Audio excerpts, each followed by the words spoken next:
আমি শহীদ রাষ্ট্রপতি জিয়া রহমানের সন্তান হিসাবে আজকে হয়তো দুটো কথা আপনাদের সামনে তুলে ধরবো। আমি প্রথমেই ধন্যবাদ জানাচ্ছি আজকের আলোচক বৃন্দ যারা মঞ্চে থেকে এতক্ষণ বিভিন্নভাবে আমার বাবা শহীদ রাষ্ট্রপতি জিয়া রহমানকে তুলে ধরেছেন আজকের উপস্থিতিবৃন্দের সামনে, একই সাথে দেশবাসীর সামনে। আমরা যদি খেয়াল করে দেখি, আমরা আলোচকবৃন্দ যে সকল বিষয়ে আলোচনা করেছেন শহীদ রাষ্ট্রপতি জিয়া রহমানের ব্যাপারে, আমরা মোটামুটি ভাবে হয়তোবা তিন ভাবে আমরা দেশের প্রয়োজনে, মানুষের প্রয়োজনে, সময়ের দাবিতে বিভিন্নভাবে যদি আমরা পর্যালোচনা করি, শহীদ রাষ্ট্রপতি জিয়া রহমানকে আমরা হয়তো তিন ভাবে দেখতে পাই, যেটি ছিল সময়ের দাবি বা পরিস্থিতির কারণে। প্রথম যদি আমরা দেখি, একজন সৈনিক হিসাবে একজন সৈনিকের কমিটমেন্ট হচ্ছে তার দেশের প্রতি, দেশের মানুষের প্রতি, দেশের মাটির প্রতি, দেশকে রক্ষা করা, দেশের মানুষের রক্ষা করা, সার্বভৌমত্বকে রক্ষা করা। আমরা দেখেছি শহীদ রাষ্ট্রপতি জিয়া রহমান যখন সময় এসেছে দেশের স্বাধীনতা রক্ষা করা বা স্বাধীনতা ছিনিয়ে আনার, আমরা যখন দেখেছি সময় এসেছে দেশের মাটিকে রক্ষা করা শত্রুর কবল থেকে, আমরা যখন দেখেছি যে সময় এসেছে দেশের মানুষকে রক্ষা করা, দেশের মাটি সার্বভৌমত্ব রক্ষা করা, সেই সময় শহীদ রাষ্ট্রপতি জিয়া রহমান স্বাধীনতার ডাক দিয়েছেন। মুক্তিযোদ্ধা যারা ছিলেন, যারা যুদ্ধ করেছেন, তাদেরকে ঐক্যবদ্ধ করার চেষ্টা করেছেন, উজ্জীবিত করেছেন মানুষকে মুক্তিযুদ্ধে এগিয়ে আসার জন্য। এবং একজন সৈনিক হিসেবে যা দায়িত্ব, সেই দায়িত্ব উনি সর্বোচ্চ দিয়ে উনি পালন করেছেন। এবং আলহামদুলিল্লাহ, আল্লাহর মতে বাংলাদেশের মুক্তিযোদ্ধাদেরকে সাথে নিয়ে যুদ্ধ করে দেশ স্বাধীন করেছিলেন ওনারা সকলে মিলে। কাজেই খুব সংক্ষেপে যদি দেখি, একজন সৈনিকের যে দায়িত্ব, সেই দায়িত্ব উনি পালন করেছেন।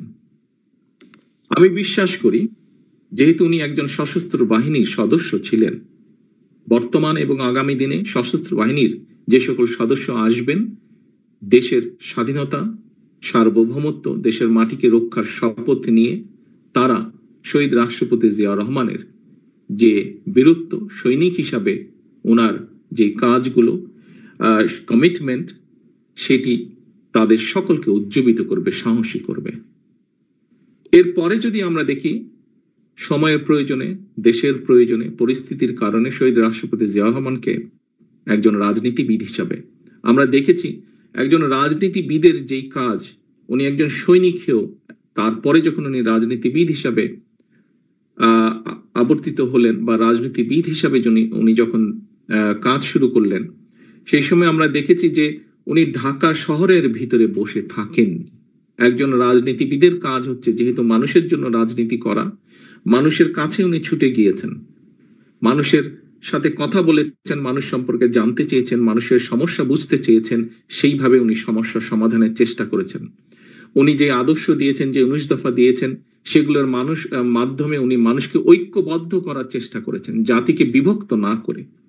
পূর্বে আমরা দেখেছি উনি দায়িত্ব গ্রহণের আগে আমরা দেখেছি বিভিন্ন রকম থিওরি দিয়ে জাতিকে বিভক্তির চেষ্টা হয়তো করা হয়েছিল, কিন্তু উনি চেষ্টা করেছেন সকল জাতিকে বাংলাদেশি বলতে যাদেরকে বোঝায়, বাংলাদেশ, এখানে আলোচকবৃন্দ আলোচনা করেছেন, স্বাভাবিকভাবে একটি দেশের মধ্যে বিভিন্ন ধরনের মানুষ থাকতেই পারেন, থাকাটাই স্বাভাবিক। উনি চেষ্টা করেছেন সকলকে এক জায়গায় নিয়ে আসার জন্য, এবং সবচেয়ে সেটি ধর্ম, বর্ণ, সকল কিছুর উপরে গিয়ে উনি একটি পরিচয় দিয়েছিলেন, আমরা বাংলাদেশি, যেই পরিচয়ে আমরা আজকে সমগ্র বিশ্বে পরিচিত। একজন রাজনীতিবিদ হিসেবে উনি সেটা করেছিলেন।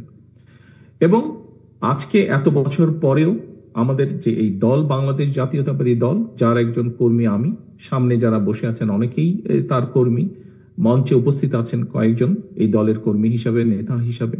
আমরা দেখেছি যে উনি রাজনীতিবিদ হিসাবে সফল ছিলেন বলেই আজকে আমরা বাংলাদেশ জাতীয়তাবাদী দলকে, ওনার চলে যাবার পরেও, এত বছর পরেও আমরা এই দলকে মানুষের মধ্যে ধরে রাখতে পেরেছি। এরপরে যদি আমরা দেখি, একজন স্টেটসম্যান হিসাবে, একজন স্টেটসম্যানের কাজ কি? একজন স্টেটসম্যানের কাজ হচ্ছে দেশের মানুষকে সঠিকভাবে পরিচালনা করা, দেশকে সঠিকভাবে পরিচালনা করা। একজন স্টেটসম্যানের কাজ হচ্ছে দেশের মানুষের সমস্যার সমাধানগুলো করা।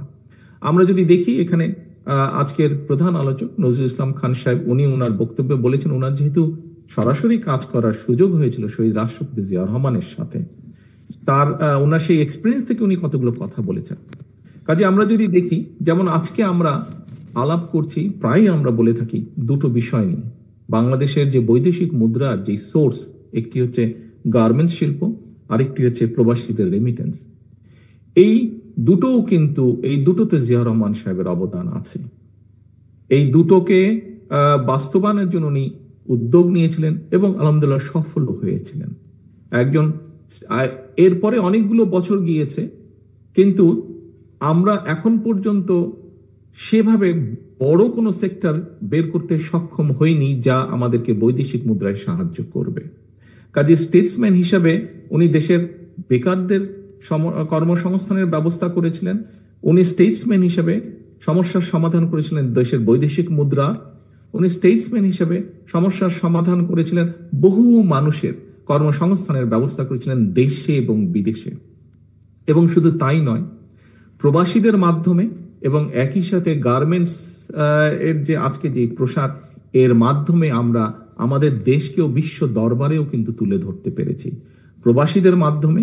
এবং এই গার্মেন্ট শিল্পের মাধ্যমে বহু পৃথিবীর বিলিয়ন্স অফ মানুষ কিন্তু একটি বড় অংশ বাংলাদেশের সাথে পরিচিত আছে।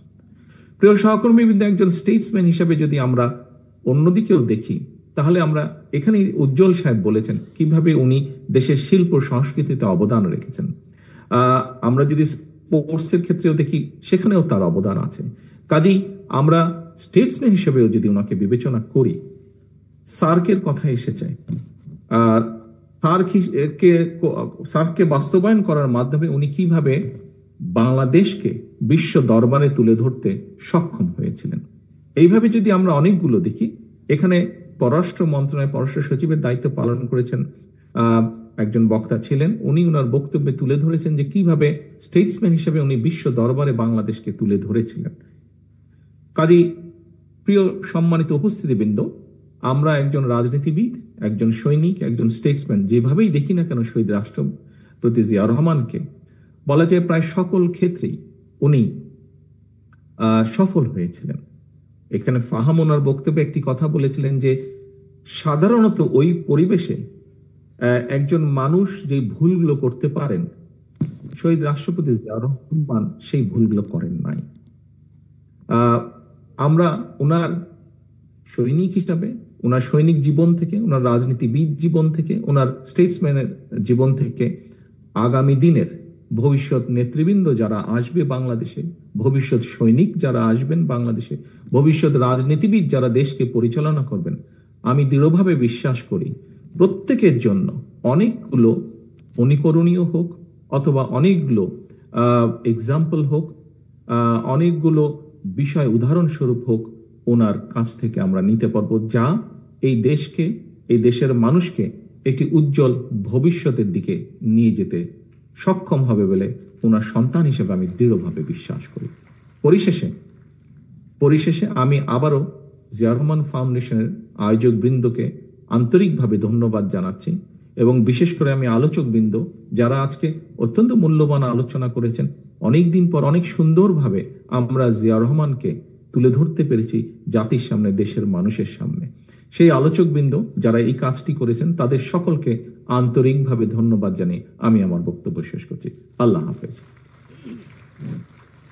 অনেক অনেক ধন্যবাদ জিয়া রহমান ফাউন্ডেশনের সম্মানিত প্রেসিডেন্ট মহোদয়।